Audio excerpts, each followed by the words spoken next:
Welcome, everyone, and thanks for listening to the Forgot to Save podcast, a twice-monthly gaming podcast where we play the games we never got a chance to before with you, the community. I'm Mike. And I'm Stone. And as a reminder, if you're not already listening on iTunes, Google Play Music, or Stitcher, the podcast is now available to listen on the go at any of those locations. Now, Mike, we have a big episode today. We are wrapping up the first game we've ever played on this podcast, Middle-earth: Shadow of Mordor. Are you ready for it? I'm very ready, and I think we both have a lot to say, so this is going to be pretty full. Yeah, I think we've had it bottled up for a while here, because I've been refusing to say it. I know you had a quick opinion to tell me, and I want to hear it, because I already think we're on opposite sides of the spectrum here. Really? Yeah. Okay, I'm intrigued now. Yeah, but right before we do that, keep in mind we're going to be discussing the end of Shadow of Mordor and announcing our game for the upcoming month. So we will be playing, starting tomorrow. So, first question. Absolutely. Yes. Did you beat Shadow of Mordor? I beat Shadow of Mordor this morning at about 6:30 in the morning. Your time. My time. Yes. Yeah. I was up very early. I knew I didn't have very much left, and I knew we were recording today, and I said, you know what? How can I do a podcast on this game if I haven't actually beat it? So I sat down, and I grinded through it, and I got it done. Yeah, and I appreciate the follow-through, but I do want to keep in mind for anybody playing, don't feel like you have to beat it, too. Don't feel like we ever want to put that restriction on anybody. If you don't enjoy it, you're not enjoying it. Or play at your own leisure. But yeah, I had a feeling you beat it after you gave me your quick opinion there. But I just wanted quick little blurb over Facebook Messenger. Right. I just wanted to keep it consistent here, put it all out in the air. But how much time do you think it took you to play through the game? So I'm looking at it right now, and I just can't see how this is accurate. Steam says I only played it for 12 hours. Okay. Yeah. That sounds low. I would have guessed at least 15. Yeah, I don't have my playtime in front of me, but it felt like I gave it about 16 hours. So yeah, I don't know. I guess maybe I'd be surprised if I looked at it too and thought thought I played 16, but it said 12. So yeah, 12. Yeah, maybe that's short. low, especially because, like I told you, especially for the first third, maybe in first half, I was doing everything, every side quest, every collectible. I was going out of my way, so it's not like I rushed through it. I mean, I watched cutscenes, I listened to dialogue, I don't feel like I rushed, and it just seems like that's a very, very short amount of time. But when I was looking at the How Long to Beat website, by the way, quick plug, if you're ever curious about how long a game needs to take or will take you to beat or get everything, howlongtobeat.com. Mm-hmm. We are not affiliated with them in any way, shape, or form, but I find myself using it quite a lot. It's a really neat site. Yeah, and I found myself using it when we were deciding games for this podcast, so right. I can see myself using it a lot more in the future. So in that site says that for just the main story, you can expect about 15 and a half hours. So it does seem like we're right alongside the average. Yeah, speed run. Yeah, get it. That's fantastic. And you know what? Yeah, I don't know. That 12 hours does sound weird because you were doing a lot more than I thought I was doing. Yeah. So yeah, I'm not sure. Now, I know that in times past, Steam was not very good at record keeping if your Steam was offline. Mm-hmm. And I know that there were times my Steam was offline. Okay. Yeah.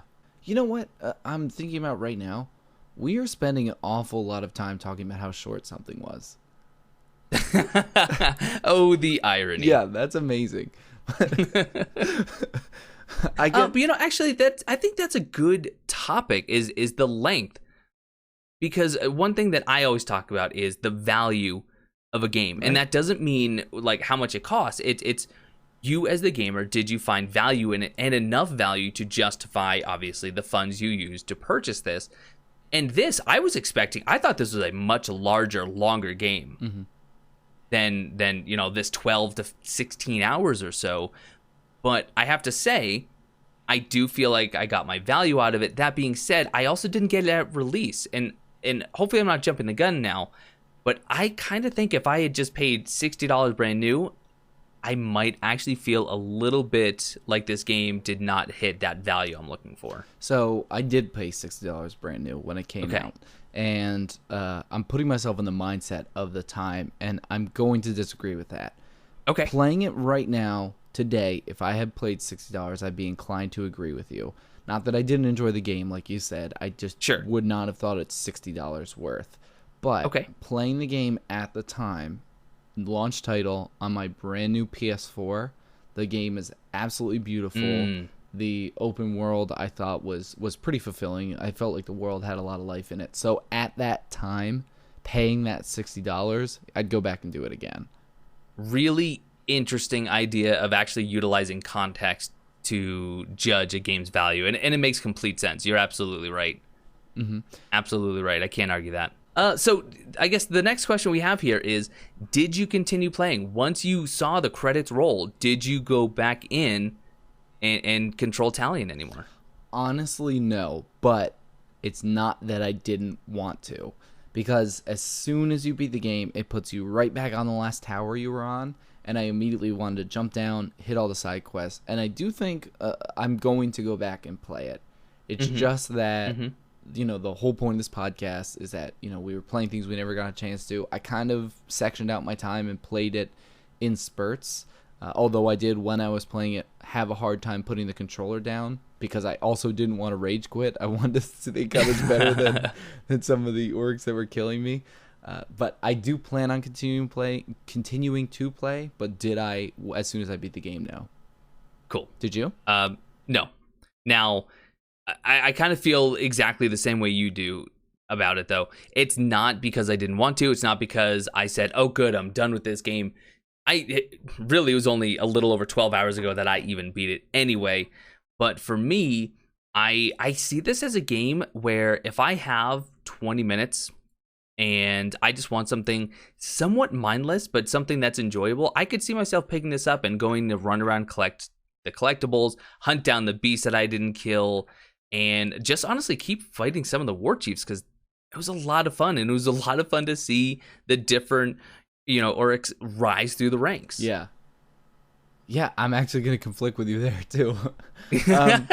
I would just love to pick up this game when I'm bored like that, but 20 minutes isn't enough. I know that a lot of times, I fall into this, Civ syndrome, the one more turn.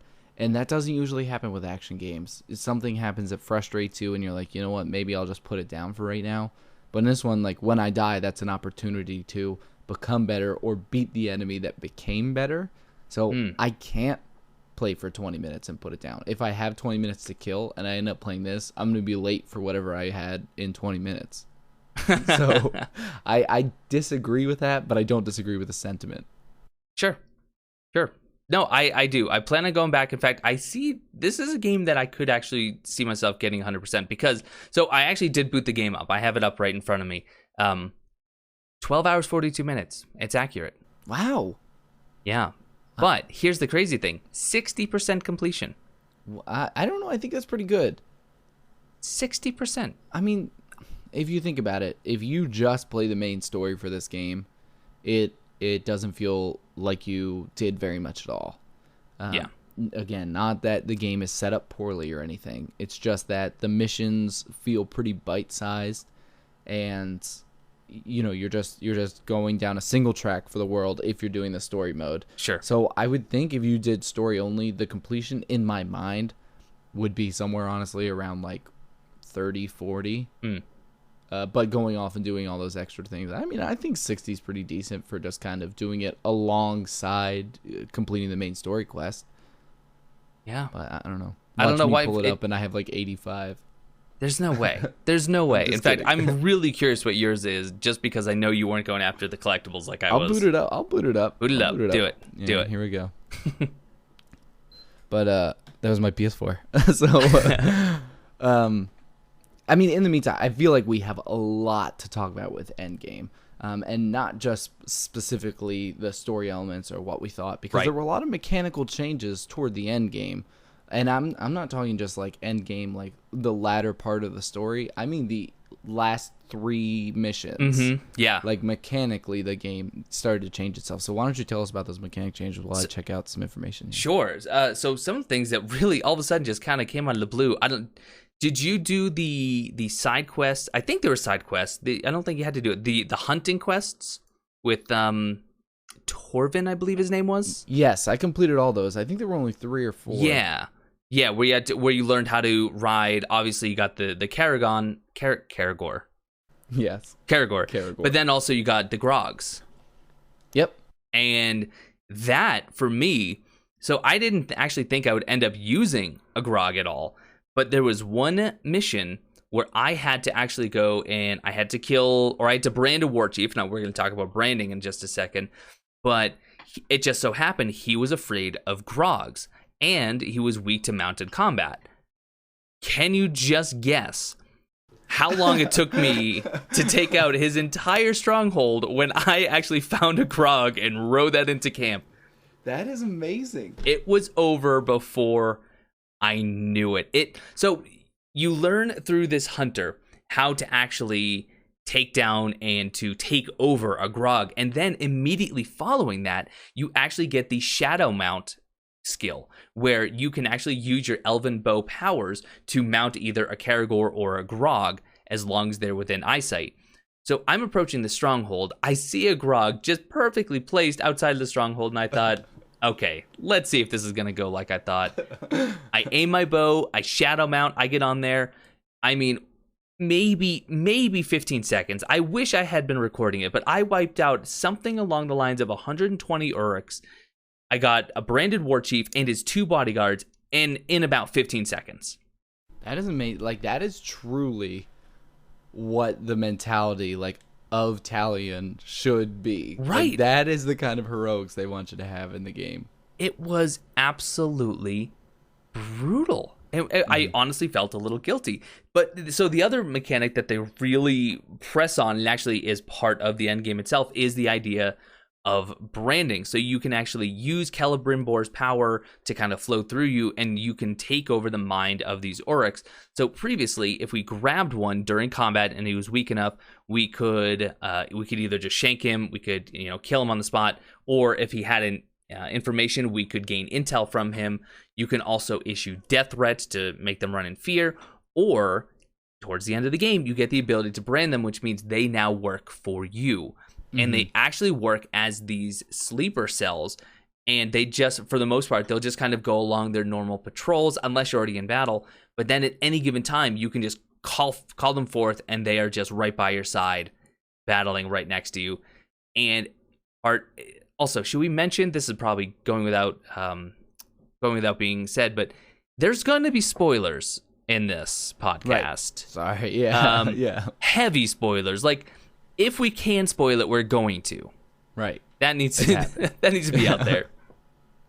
But part of the actual the last few missions is you need to brand 5 war chiefs.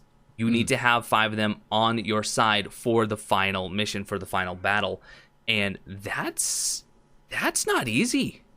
No, it's definitely not. And just a quick interjection: 13 hours, 33 minutes. Wow. For me, only 50% completion. Wow. Okay. So that's a lot. I swear, when I was playing it, it did feel more in the vein of 16. Right. But you just get wrapped up in it. You do. But along the vein of branding the war chiefs, I really did think that was the coolest part, because if you weren't already exploring the Nemesis system, which probably means you weren't actually playing the game, but if for whatever reason you weren't exploring the Nemesis system, that is a great story element to throw you into it. You needed to track down all of these war chiefs and brand them. Now, you could also be sneaky. You could brand a lesser officer and usurp that war chief and put your own officer in power. So it wasn't necessarily that you had to track down this one war chief and brand them, but you could kind of game the system a little bit, which I thought was cool, to get people you want that you can level up before even fighting that war chief and have them more powerful when they become the war chief themselves. So my hand is up. You can't see it, but I did just that. Yeah. I actually... How many times? Just once. Okay. And I didn't actually do it as consciously as you're putting it, but what happened was I had 4 out of 5. I was going after the other one, and something happened. Actually, I know what happened. I had him nice and low, and I was about to grab him and brand him. I had branded other Oryx to fight by me, and they killed him. Oh. So right before I was about to brand him and then, go forth into the last couple missions, they killed him. And when I pulled up Soren's army, I pulled up the little screen where it shows all of their different ranks.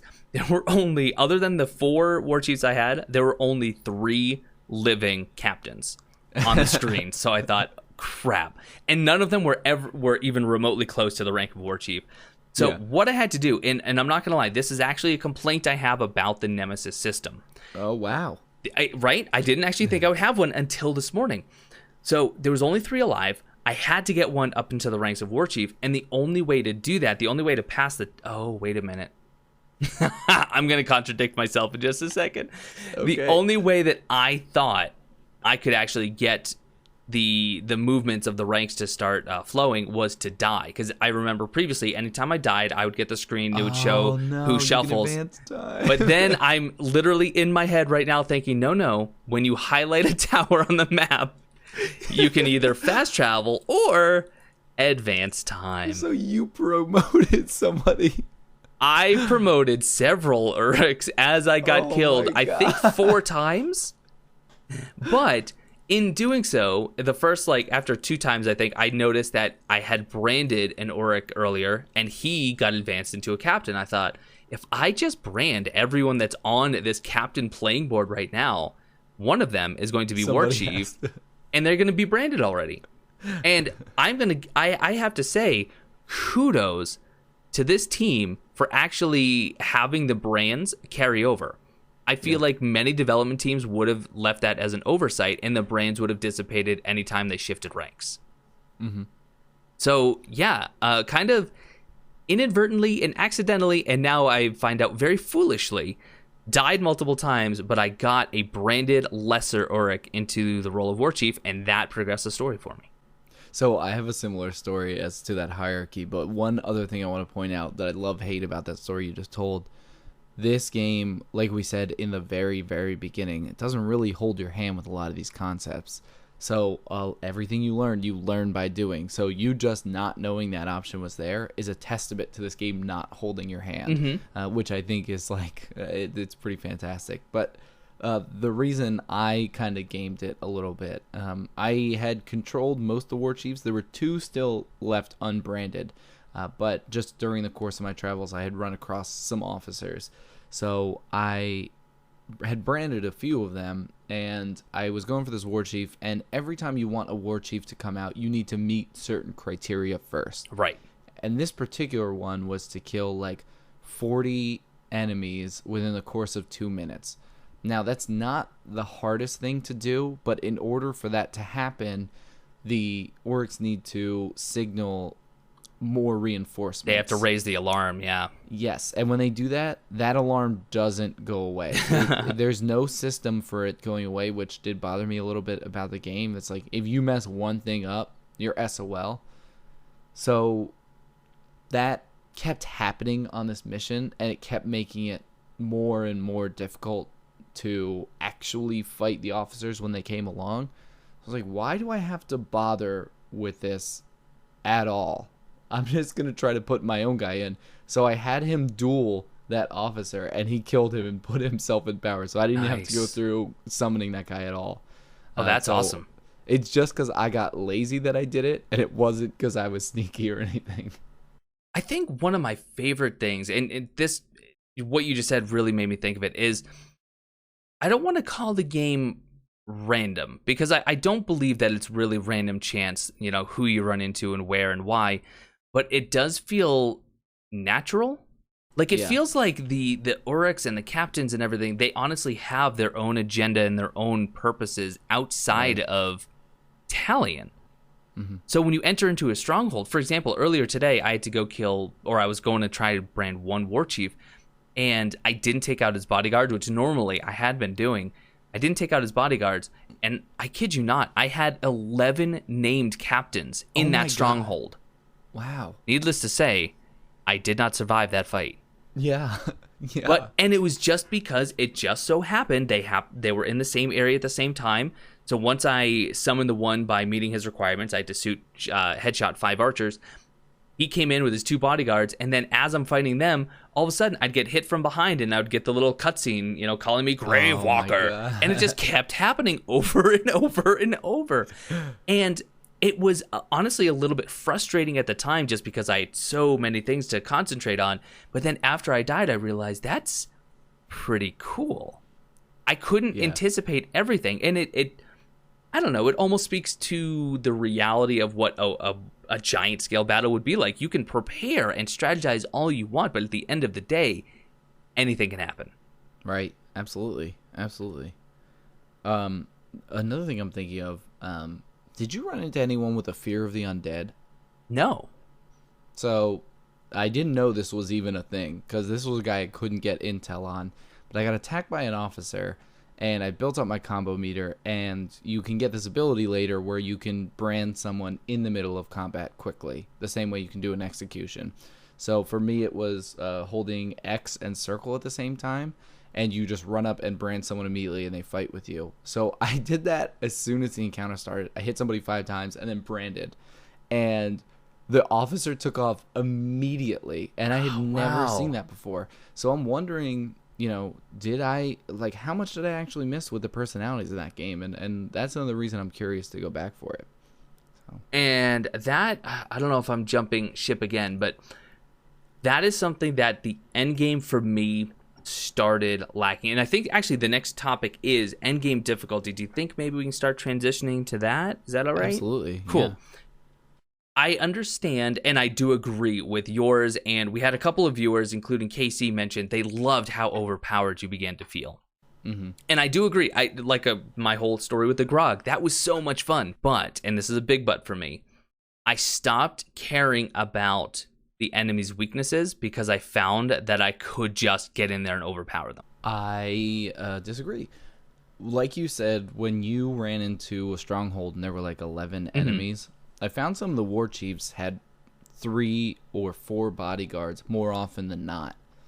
So when it came to trying to take out his surrounding bodyguards, I was oftentimes conscious of what their weakness was, and I would kind of stalk them from a rooftop and wait, if they got by a Karagor cage or knock down some of those flies, because some people have a fear of that, or even vulnerability to range, because some were, or you can even do stealth takedowns on some officers. Were instant and kills, yeah. Yep. That was cool. Yeah, so, I'll give it that.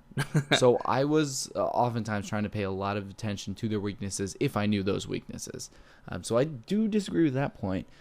But as far as the difficulty goes, and in that same vein, I found a lot of the difficulty toward endgame to be artificial. And I know you hate that, and I agree with you. Yeah. Because like I said, there was times where to get an officer out, the requirement was raise the alarm. Raise the alarm. Hey, if you want to fight this war chief, make sure that every Oryx in a 10-kilometer radius knows you're there. Yes, and they respawn quickly. When you raise the alarm, enemies keep coming. And it's not like, oh, this is fun, like I know I'm invading a stronghold. Because lore-wise, I understand why that would make sense. In a practical storytelling environment, that makes sense. But making that into a fun concept for a game, I don't think it makes sense. That there isn't even a cooldown timer on that, the actual alarm. So I felt like toward the end, the difficulty wasn't I'm not powerful enough. The difficulty was, do I have the stamina as a player to endure this continuing to happen? It's the entire idea of how do you balance difficulty with entertainment.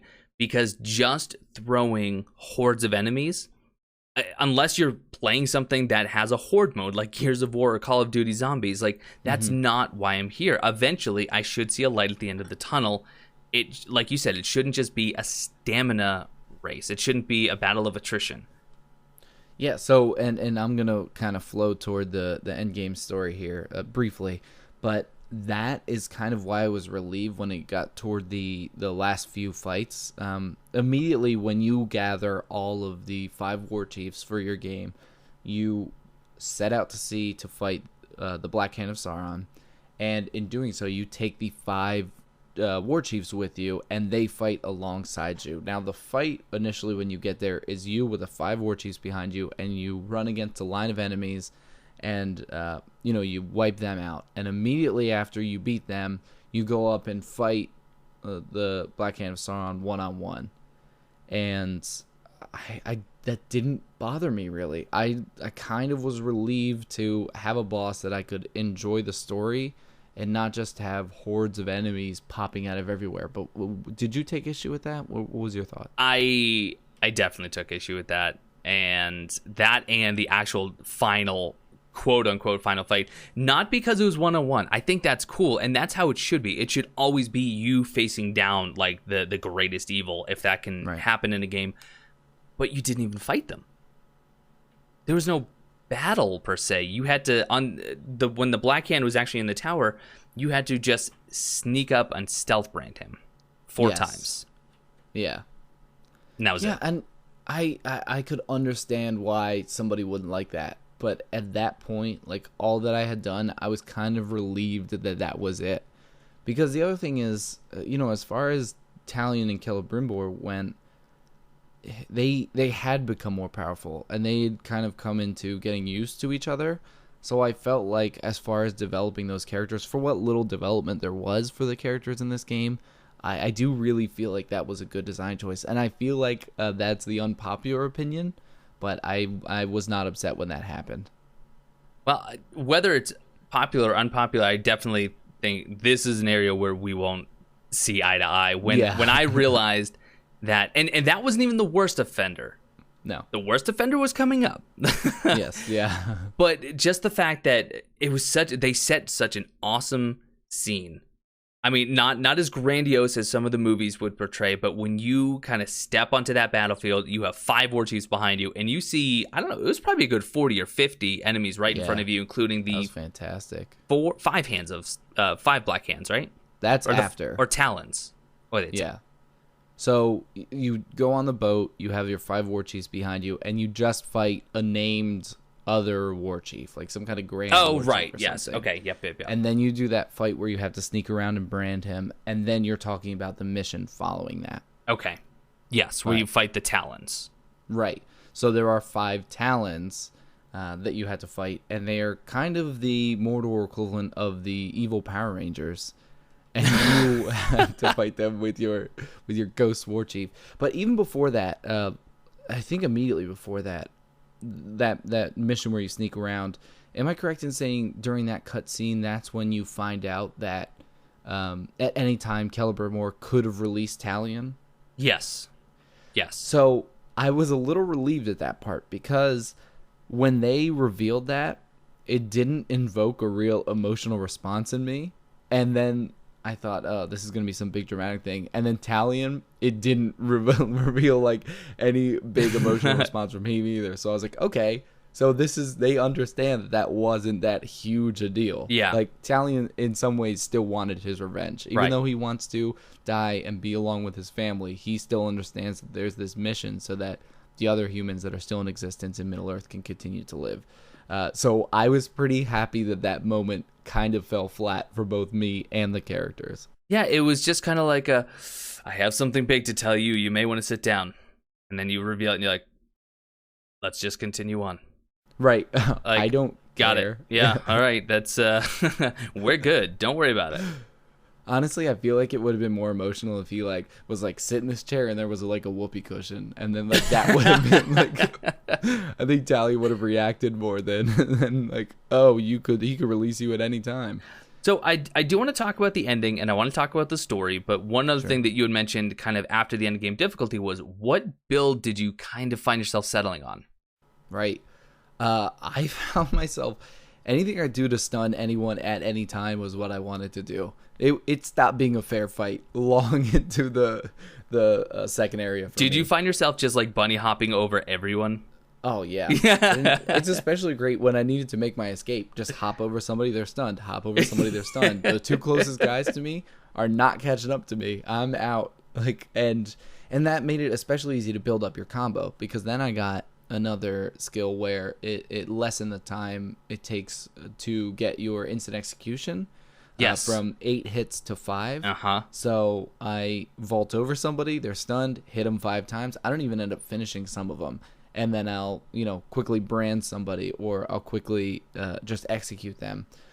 So toward the end of the game, I found cheesing was really my main strategy. Well, and vaulting over people and controlling any archers I find in the area. Yes. Because that is the key to winning. Brand the archers.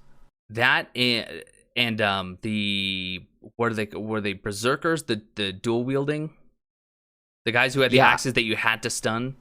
I executed them every time. I Really? hated them toward the end of the game. Because branding them was amazing. Yeah? Oh, yeah. I was vindictive, so I never took that chance. So, honest question, because my build is very different. Yeah. How much did you use the bow?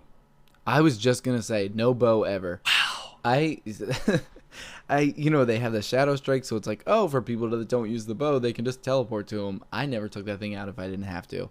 I think the only time I really, really, really used the bow is if there was somebody that was vulnerable to range, an officer, or somebody was running away from me and I wanted to grab them. I would hit them in the legs so they stay pinned to the ground. Granted, I still spec'd into skills that required bow usage, but that was only because I had a bunch of free points and I could not move down the next tier yet. So I would just put them in those so I would have them in case I ever needed them. But I never pulled it out if I didn't have to. That honestly blows my mind. I used the bow like it was going out of fashion. If I didn't have elf shot, I felt naked and afraid. It was amazing because especially I got to the point where I think I had 10 arrows at my disposal. And I would use them all. If I was getting charged by a horde, I would enter focus mode and I would headshot 10 of them and just drop them instantly. I would have a combo. I could start, going after executions or branding, but I could thin herds so quickly. I didn't really find myself using the Shadow Strike too often, except for, like you said, if someone was running away. Yeah. I found the Shadow Strike was really useful for that because they're fast. Yeah. If you don't constantly get that little speed boost by vaulting over rocks and logs, they're going to just stay ahead of you. Mm-hmm. Yeah. Yeah, you run at the same speed. Yeah, right. So, and if you don't anticipate their movements, they're gone. Yeah. That's skills. As far as your upgrades, you said you spec'd into Elf Shot. Yes. I just did health the whole time. And then I got that skill that lets you perform unlimited executions for 20 straight seconds. Yeah. And I will say I was kind of disappointed with that. I did not really enjoy that I spent so much on that. You want to know something? What? I didn't unlock any of those final tier skills. Oh my god. None. Not in those upgrades and not in the actual skill tree itself. Nothing. What? How far did you go down with anything? So I was down I cleared the entire, if we're talking about the actual weapon skills like the elf shot and focus and the swords, I did every the first 3 rows, I think it was. I filled them out completely. And I just never went down to the bottom 3, which is the really expensive unlimited executions, unlimited elf shot, and the one where you can just become invisible right away for 20 seconds. So yeah, dagger. You cast a wide net. I did. You put more rune slots and everything. Yes. You got more wraith power, more health, more everything. Focus. I'm sorry, wraith power. You got more focus. You have more arrows. I built down. I took what I wanted. Yeah. I put all the sword upgrades, all the health, and then got that unlimited execution. But I don't know. It wasn't worth it to me. And I can see that, especially because 20 seconds sounds like a lot, but because of the actual little mini cutscene that plays every time, I mean, the execution itself needs to take at least 2.5 or 3 seconds? Yeah, that's what got me. Because at first I didn't think. I thought, it probably suspends that for a second because you can't move. Right. But it plays the animation for the executions, and they all look beautiful. No matter how many times I see them, they're flawless. Like the way they move into your character's previous movement right before the execution. And there's so many. Yeah. There are a ton of different animations. Fantastic job with the mocap in this game. But yeah, I found myself not getting as much out of it as I should, or when you go to execute an officer for the sake of getting a lot of their health down, even if you know it won't kill them. There's also them repelling you, and then if I were to use that skill on an officer, I'll get maybe 3 off on them. Yeah. So as far as the skills that I found myself using a lot, other than the bow, and this is going to sound crazy because the last time we talked, both of us said, yeah, that is a stupid skill. The Wraith Stun. The ones that you use against the ghouls. I started using that in battle a lot. Oh, the one where you hit the ground? Yes. Yeah, okay. I was amazed at how effective that was when I started to get truly surrounded by 20 and 30 enemies. You just drop that everyone falls to their knees. You can either escape, you can go get an herb, or you can just continue your combo and start executing. And I was using it a lot. I mean, probably at least once or twice for Stronghold. So this is on me because I didn't read enough into it, but I never upgraded it because I didn't like it at first, but I didn't know it actually like stunned them and put them on their knees. It like did. The one I have is like you hit it and they get hit back for half a second and then it's like nothing happened and you feel like it's useless. I didn't even look at anything better than that because I thought it would just make the effects last like maybe a second longer. It was absolutely. I can honestly say there were many times where it saved my life in that game. I could use that for my cheese build then. I just got to put that on. But definitely the combat brand. I mean, that became the bread and butter. Yeah. It got to the point where I was branding more than I was killing, and then I could just sit back and watch the carnage. So, I mean, and I've been watching a member of our community, KCS actually. He's been pretty active in the Discord discussion. I've been watching him play, and he's in the pretty early stages of the story. And this is actually a game where I wouldn't find myself making a lot of recommendations. I did recommend to him, that vaulting skill. But other than that, I really am interested to see other people's playstyle, and I kind of wish I could have seen you play. Just to contrast with what I did. But I would not try to give a lot of new players advice in this game because this is a game that's not only fun for you to learn yourself, but also to watch other people learn. Oh, yeah, definitely. Yeah. It's a great game to like watch on Twitch or something if you're bored. And it really does speak a lot, again, to the game and its balance or maybe not balance per se, but just its design in that you can play the way you want. Mm-hmm. Like, it really does. We're talking about builds, and this is not a game typically you would actually mention that because you don't get armor, you don't get weapons. Everyone has the same, but yet with the variety of skills and just how effective and honestly viable all of the skills are, you can play in whatever manner you want, and it can still work, and it can still carry you through the end of the game. I mean, we played, I don't know that we could have played it any different, honestly. Yeah, and as much as I do agree with that, I could see why people would disagree because we, for the most part, did what's considerably bare bones as far as the playthrough of this game goes. We did hit most of the main story. You seemed like you were doing more of the side quests than I was, but if you dedicated the time to doing all the side quests before you completed the story, which I know a lot of people do, then you can get everything. Every easily. Single skill, yes. Yep. Yeah, easily. So there isn't really a build, quote unquote, per se for this game. But if you do just want to experience the story and play through what I think is a genuinely fun game pretty quickly with some of your free time, then yeah, there are kind of builds to this game, and you can play it pretty uniquely. But even with having all the skills, I would never use all the skills. Right. And I was looking over some of them, and I thought, I don't see a real reason to use this. The one that I honestly kind of chuckled at was I think it's called Pin in Place, where you shoot the foot of an enemy and they get stuck. No, I use that a lot. You said officers that are running use the Shadow Strike. I found myself pinning them in place more Get out of here. Really? No, for real. Because I had the arrows to spare. And I didn't have a lot of my Wraith energy. So I pinned them in place. Let me get this straight. We have me, who used the bow almost exclusively and laughed at that skill. You, who never picked up the bow, and the only time he did was to use that skill.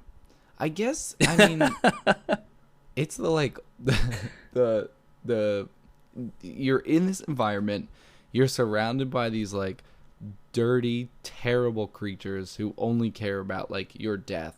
So maybe I would just want to dole a little bit back, like put some of the pain on them for once.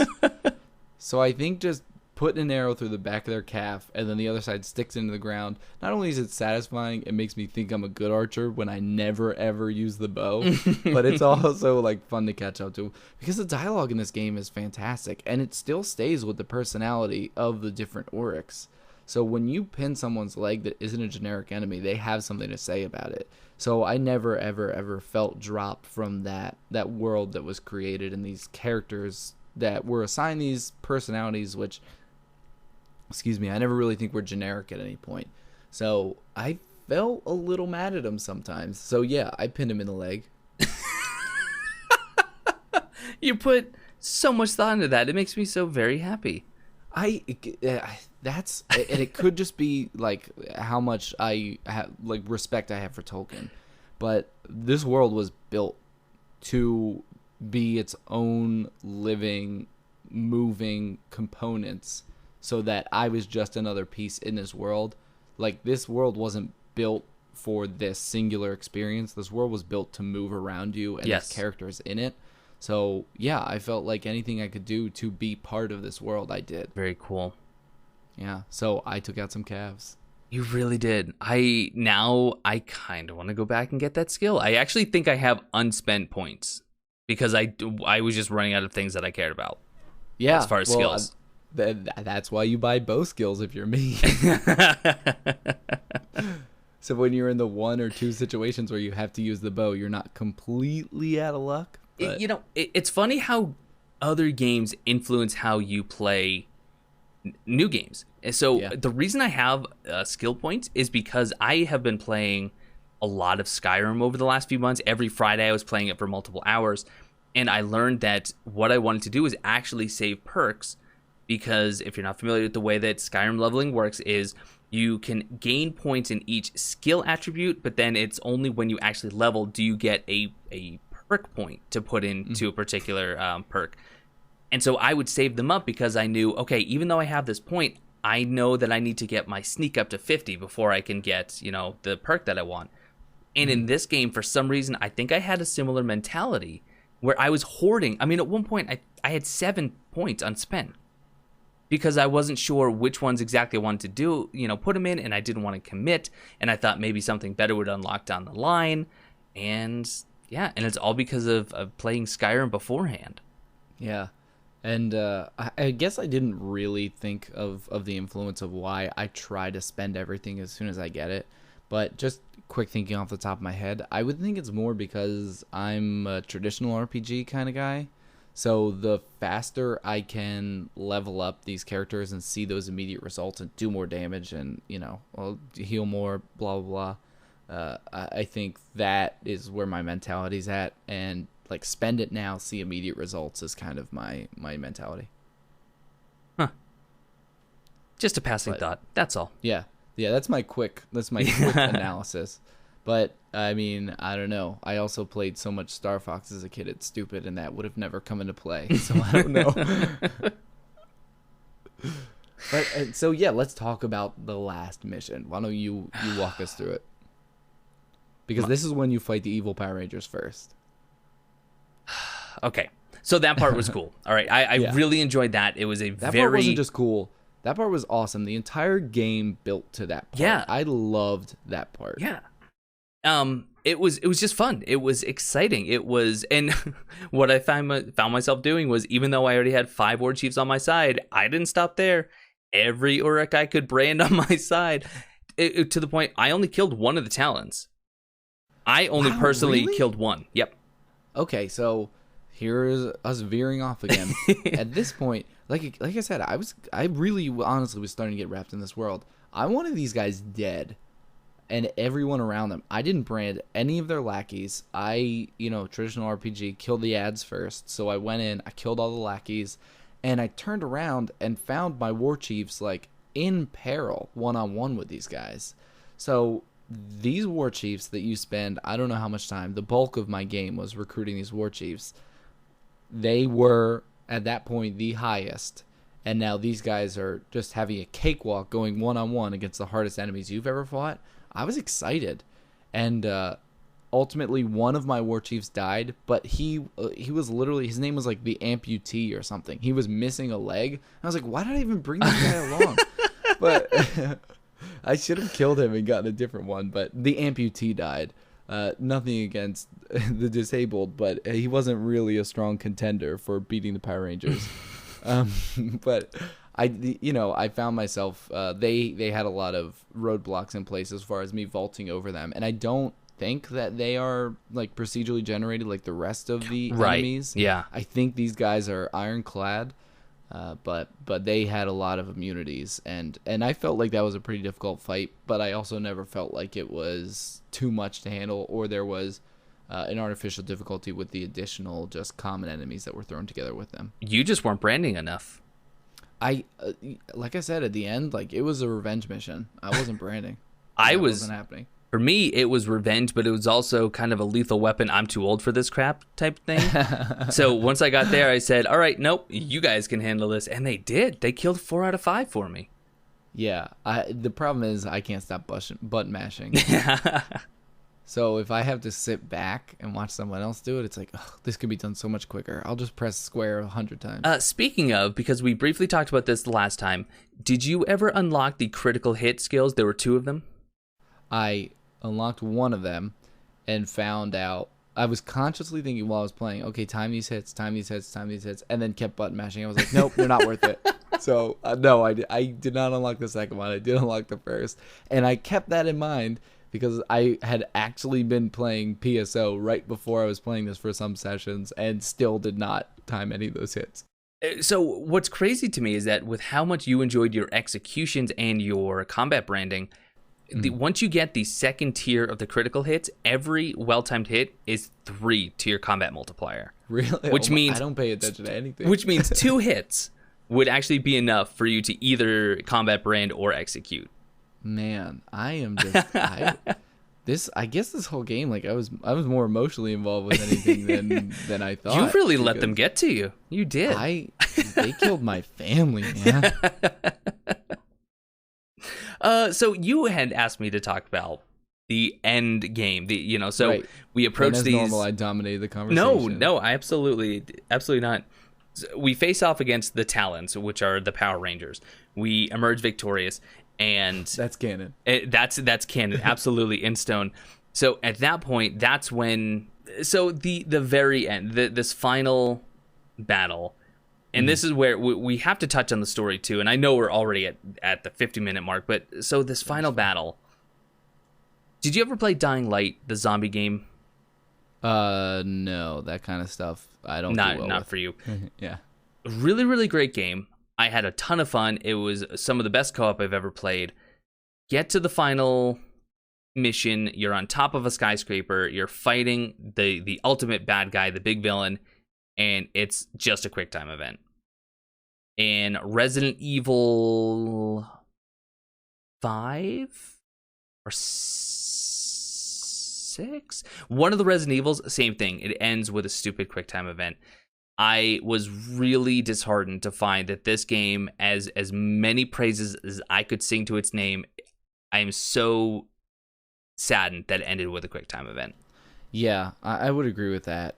It would have been nice, like, the very first time you see the Black Hand of Sauron, there's, you still fight him, and he does that, like, earthquake move that you roll out of, but then every time you land a big hit on him, it goes into a quick time. Something like that I wouldn't have minded, but this particular one, it did bug me. Now, I wasn't as upset because we just had that amazing fight right before it. Mm-hmm. And like I said, like I was in that fight. Like I didn't go around burning people. I did that big fight, and there was a degree of difficulty for me in that. So it didn't bother me when I kind of got to just experience the story at the end, even if it was quick time events. But yeah, that didn't really bug me. But again, I see the merit in somebody that would have absolutely hated that, because QuickTime events are a plague. Yeah, and I don't hate every QuickTime event. In fact, in this game itself, the second chance QuickTime, I enjoyed that. Mm-hmm. I liked that mechanic. So for those of you, if you haven't played or if you haven't ever died in this game, you get knocked down to your knees, and you have one. Well, you can get up to 2 if you unlock the skill. You have an opportunity. I had 4. You had 4? Yeah, I had a bunch of epic runes that gave me. Yeah, I had 4 chances. I actually want to touch on the runes. It kind of circling back to the end game build, but I'll hold off for now. Okay. Yeah. So, but anyway, you get knocked down, and you get this screen where there will be a circle, and you have to navigate your cursor over to that circle and then hit the requisite key that pops up on screen. And if you do that successfully, you will actually deflect the blow or deflect the arrow, and you'll be resurrected with somewhere around like 30% HP. Mm-hmm. And then you can keep fighting. And apparently you can unlock runes to have more of those. That was fine. That was a quick time event that somehow was kind of melded into the gameplay, and it didn't feel out of place. It was fine. But when I want to take down the true villain, the real evil in this game, it should be at least somewhat skill-based and not simply, hey, do you see this button on screen? Press it now. That was disappointing. Highly. Yeah. So hit us with the rune talk. So the rune talk is simply that, were you still paying attention to runes in the end? I absolutely was, because I used my sword nonstop. Every time I got a new one for my sword, I was checking on it. And every time I got one for my bow, I was selling it. So real honesty here. Other than when I unlocked a rune and I would fill it, I didn't touch runes probably after hour 5. Wow. I used the same runes the entire way through. I just didn't see enough merit in changing them. A lot of the ones I looked at and I was equipping was any way to recover health in the middle of combat, because I felt like that was a big obstacle. Running off to find somewhere to heal. I mean, if you were to exit an encounter, that heals the enemy as much as it heals you. Right. So it's not beneficial. So anything I could do to heal on the fly or with a combo, I was looking for in all the runes. Well. Look at the big man with his runes. No, I would pick them up, and then I would just see and now, to be fair, I didn't get a lot of epic runes because like I said previously, I wasn't focused so much on weaknesses anymore. Mm-hmm. That would have been nice, because that's how you get the epic runes. And I would just see, and it would be 60% chance to restore your focus when you execute. And it like, they were okay, and they wouldn't have been negative in any way, just I couldn't be bothered, I guess. Yeah. And another thing, like I said, I had those second chances. I had 4 in total. But I don't know if it's because of some kind of pre-order bonus or something for the PS4 version, or if I actually earned them. I can't remember. But if it was for like buying the actual game, I don't know if that's really the best way to set it up when it comes to endgame, because it's like, well, there's not really a huge challenge when I die. Yeah. Whatever. I mean, okay, so as far as the endgame fight, there wasn't a ton of lore toward the end of the game. I honestly think it'd be best summarized is that you find out that Celebrimbor could have released you at any time, and then you see an amazing cutscene with Celebrimbor, and you see him forging the Ring of Power, the One Ring with Sauron, and then he immediately betrays him and puts the ring on and disappears. Yeah. And you get to see Celebrimbor just be awesome from that point. Sauron feels betrayed, captures Celebrimbor's wife and child, and goes to war with him. Like, literally has his wife and child chained up and carrying them in the middle of a battlefield with arrows flying around, and you see Celebrimbor like fighting him one-on-one, and then they have a standoff at Mount Doom again, and while Celebrimbor is about to hit Sauron uses magic to pull the ring off his finger and puts it on his, and then I was like, this guy is the true proven big bad, if that's the case. And he enslaves Celebrimbor, kills his wife and child in front of him as an act of betrayal, and then tortures and kills Celebrimbor himself, but in turn making him that wraith. Right. He did, though, when you were fighting the Black Hand and you were told that he could release you at any time, he also says, Sauron forgives you, so you can come back at any time. So it is open that Celebrimbor could be like, maybe I'll join the winning team for a change. Right. But he did raise an army and oppose Sauron and forge the Ring of Power only so that he could be the one to use it against Sauron and prevent that evil. So you find out that there was a lot more to Celebrimbor than the initial story led on, and I was really excited when I watched that cutscene. It was cool, and now here's my question to you about the ending. So we're fighting the Black Hand, and we learn all about we learn about Celebrimbor, and Celebrimbor is at least temporarily, separated from us and merged with the Black Hand. Sauron possesses the Black Hand's body and becomes physical. Yes. Oh yeah. Yep. And this is where I start to get a little bit confuzzled. So Celebrimbor is able to paralyze Sauron from within. So Celebrimbor is basically part of the Black Hand, but so is Sauron. So there's like this weird 3-in-1 amalgamation. Yeah. Celebrimbor stuns Sauron and has Tallian finish him. So he kills him. Yeah. Destroys his physical form. Now, obviously, Sauron is way more than physical. He is more of, the embodiment of all that is evil. And was the game trying to imply that he was only present in the eye of Sauron at that point, and that's almost their explanation for how the eye came to be? Or am I just being too literal about that? No, but I think you're on the right track. My interpretation was only that he was using the Black Hand as a vessel. Okay. And he kind of possessed it momentarily, and that you did kill the Black Hand, but you weakened Sauron, but didn't kill him. I'm thinking, because at the very end of this, you find out, we're going to forge another ring, with Tallian and Celebrimbor, because Celebrimbor obviously has the skill to do that. So you look onto Mount Doom at the end, and that's what you see. But I think in Shadow of War, and this is only my speculation, that maybe the events of Shadow of War are what's going to lead Sauron to the tower and not being in his physical form anymore. Okay. But I do not know. This is only speculation, and I don't know enough about Tolkien to back it up, really. So, kind of, for me, I'm going to summarize how I felt about the story very, very briefly. I didn't care until that scene. Exactly. I didn't care. I'm sorry, but I didn't care about Tallian or his family.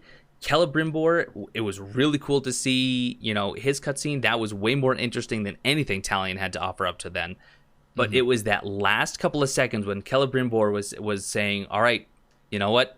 Our work here is done. We can go to Valinor. Let's rest for all of eternity. And Tallian says, how could you possibly stand by and watch as the greatest evil this world has ever known continues to march against these people? Yeah. No, we're staying, you're staying, and you are going to help me forge another ring just as powerful as Sauron's, and we're going to go and wreck some faces. Yeah.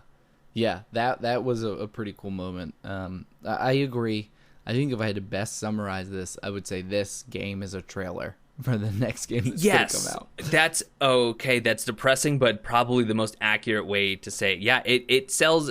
I'm ready. I'm ready to play Shadow of War because it sold it to me apparently years ago. Yeah. So in that vein, let's give, because obviously we're not here to review the game. We're just here to talk about our experience. But let's kind of do something here. Sure. Best point for the game, worst point for the game. Would you recommend it? And for this particular one, would you buy the sequel? Okay. Best part in the game, and I hate to do it because every other reviewer has done this, is the Nemesis system. It's just far too intriguing to overlook, but it was awesome. The only complaint I had is apparently not a complaint because I thought I had to die to advance it. It turns out I was wrong. But yeah, definitely the Nemesis system was very, very cool. The worst part about it, the worst part about it is probably the story. Yeah. I just wish I cared more. I wish there were more eye-opening, jaw-dropping moments as the last 30 seconds peppered throughout the game. Yeah.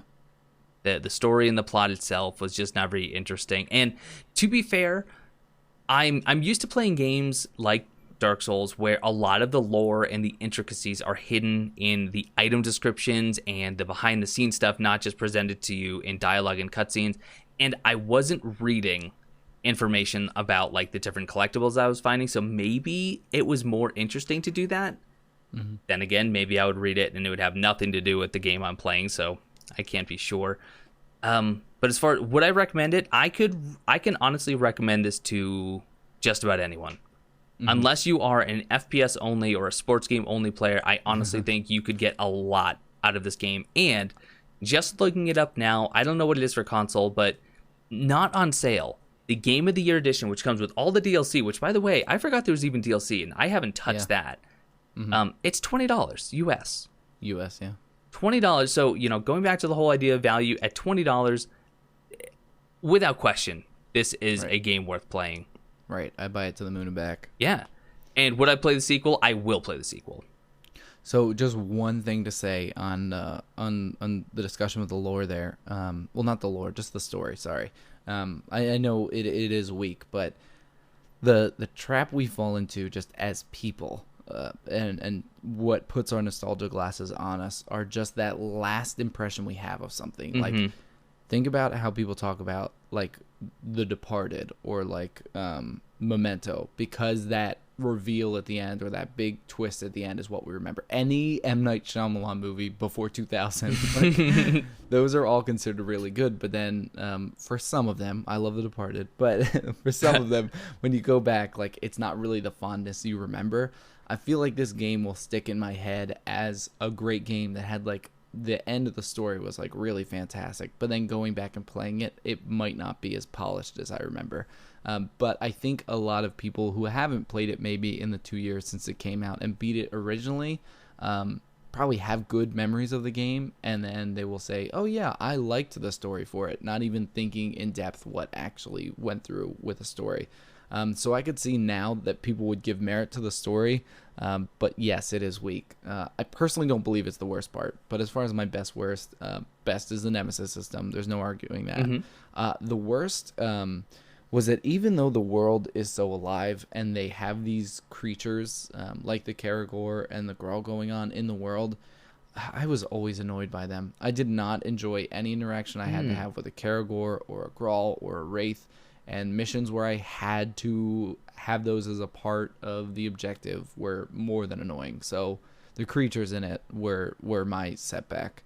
No, was it worth it? Absolutely. That's good. Let me. I don't think that I gave that much thought, but you're right. Especially the missions where you had to go in caves. Anytime I had to go in a cave was an absolute nightmare. I didn't. It just wasn't fun. It's easy for me to say Gollum is my least favorite part because he's gross and I hate him.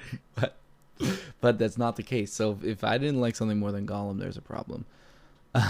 But is a game worth it? Yes, it's worth it. The $60 I paid at launch. But $20 now, yes, absolutely, it is worth it. US, obviously. I'm not sure what it's like outside of, but absolutely worth it. And it'll get you excited for Shadow of War. And you know what? Play this one. If you don't like this one, maybe Shadow of War is not going to be for you, but don't drop $60 on a new game. Play this tutorial first. Yes. Because that's all this is. Yes. But am I going to buy the sequel? Yeah. You know what? I'm not going to line up to get it at launch, but I have confidence that if I did get it at launch, I would not be disappointed with what I got. Yep. I agree entirely. Any final thoughts? You know what?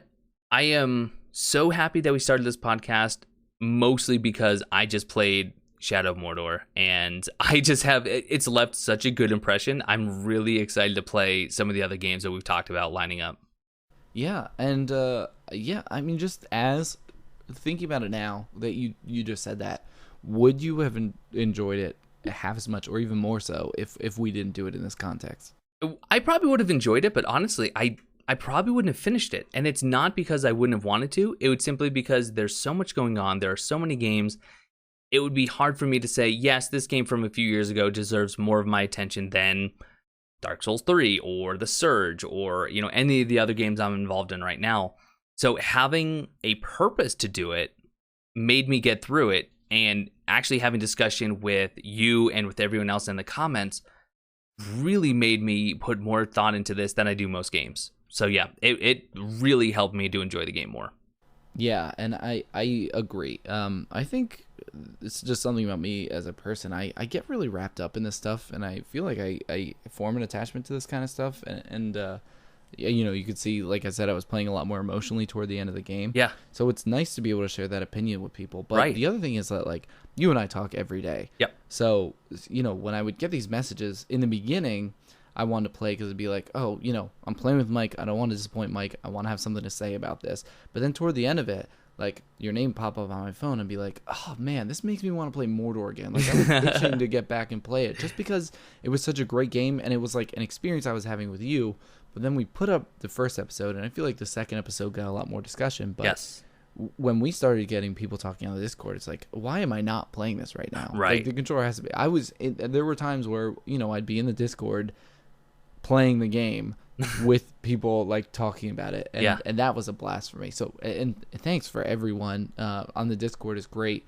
The Facebook, there hasn't been a lot there, but I mean, I'd love to see more of it because I have a blast with it, and I feel like it enhanced my experience with this game. I don't think I would have liked it as much because, like I said, I did not finish it at launch. But by no means was it a bad game. Yes. I just didn't put the time in. But now I found myself excited to play it more than anything. So. Yeah, made a big difference. So let's see if that's the case with the next game. Oh boy. What? You want to tell them what it is, or should I? So the next game that we decided to play, and we talked about a number of games, and this is one kind of coincidentally enough, a lot of people have been asking me to play, is Undertale. Yes, Undertale. So this, I was relieved at for a few reasons. I'm more of a traditional RPG kind of fan. And as much as I was trying to get a little bit out of my wheelhouse or get new recommendations, this is something I wanted to share with you again. It was not really our intention to play another game that I had already played, but it's something you were excited about. And like you said, you have a lot of viewers that have wanted to watch you play this. Yep. So I thought it'd just be an exciting opportunity for everyone, really. But what is your, well, let me first give a synopsis of the game. Sure. If you don't know, Undertale is an indie RPG. It was made by a team of just one person. His name's Toby Fox. And it is more of a traditional RPG in that there's, the movement and the world you go through is very similar to both the art style and the dialogue is in the comedic style of Earthbound, which, if you don't know, is a Nintendo SNES RPG. The combat, though, is a little bit more of a unique twist. It's still turn-based, but you have the option of going kind of lethal or non-lethal. You can talk your way out of it, or there's certain criteria that you need to meet with enemies to accomplish a non-lethal victory. And when you do actually attack, it's kind of a bullet hell style, for lack of a better term. You'll have your little icon that's representative of your heart for your HP, and you have to move it around the enemy attacks that are appearing in a small limited box, a little bit like Ikaruga or another kind of bullet hell game. So it's a unique twist on kind of a familiar style, and I think a lot of people saw that Earthbound, and that's why it got popular. But this game is kind of a cult game, and it's still really popular now. Granted, it only came out in 2015, but I think there's still a big following for it, and I have seen a lot of like character art for this because the characters, from my limited experiences, are memorable. But what have you heard about the game? What you've just said is more than I knew. I actually, and what's crazy is that I've watched people play it. A good friend of mine, Curtain Guy plays. I watched him stream it a couple times, and I didn't sit there totally invested in it, but I had no idea that he was playing the same games because I would look up and he would be in a bullet hell. I would look up and he would be like, I don't know, trying to seduce a monster or something like this. Like I have no idea what the heck I was watching. And then I would just read these like little blurbs on how there's, a genocide playthrough where your goal is to kill everyone. There's a pacifist where you don't kill anything. And there's just all these different ways to play it. And I thought, this sounds really cool, but I'm going to be honest, the reason I never picked it up, well, two. One, I would say it was overhyped, so I was concerned to play it because I didn't want to be let down. And two, the art style to me is nothing short of just boring. Valid concern. I agree with that, and the art style, believe it or not, was my biggest obstacle, but I have so many friends that I grew up with when I was younger, and we played a lot of the same games that recommended to me. And their opinions I held in high esteem, and I couldn't pass it up because they did talk it up that much.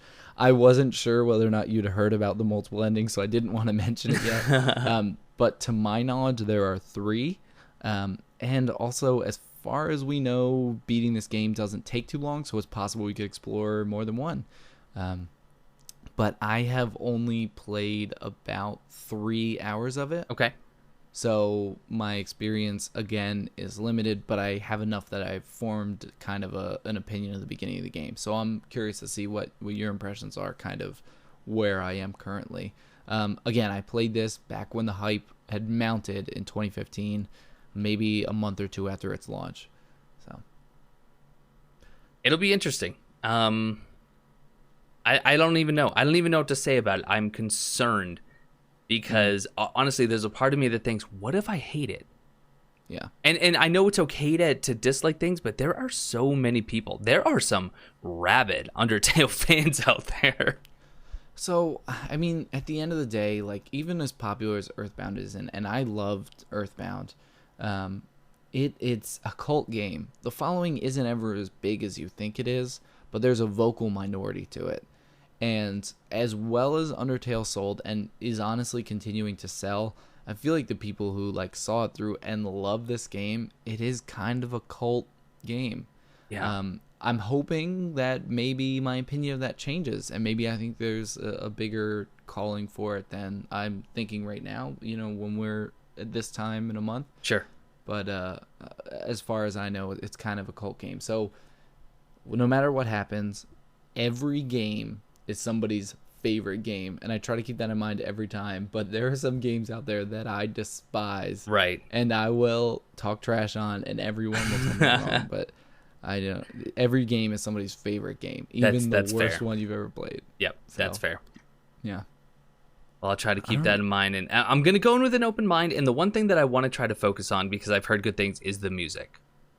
Oh yes, yeah, I can attest to that. So I do want to try and be really, really mindful of it, because I know that's something that I usually just completely ignore and pass over. And, I mean, the other benefit is that now that we've played Shadow of Mordor and we have an understanding of what each other looks for, we can also kind of keep each other on our toes and say, listen to the music in this game. Or, try to explore these different regions. Because, I mean, you did the collect them all side quest where I went straight through the story. So, you could probably recommend, I got more out of it by doing this, so. I don't know. We'll find out. Yeah. We'll see. Perfect. But as always, if you guys want to tell us your thoughts on Undertale without, any spoilers, feel free to join the discussion in the Discord under Mike's server. It's Blue Lizard Jello, but there's a Forgot to Save room that has been considerably active, and on our Facebook, facebook.com/Forgot to Save. I mean, I want to thank everyone for coming out. Let us know what you thought of the end of Shadow of Mordor, because that's what we are dying to hear right now. Yes. Yeah, this has been a blast to go through a game. And again, I think we couldn't have picked a better game just because it was so enjoyable. It got a lot of you to either pick it up again, or some of you actually picked it up because of this podcast. And that just makes me so excited, because that tells me we're at least giving you all enough information on how we played it and how we're enjoying it to at least give you some food for thought.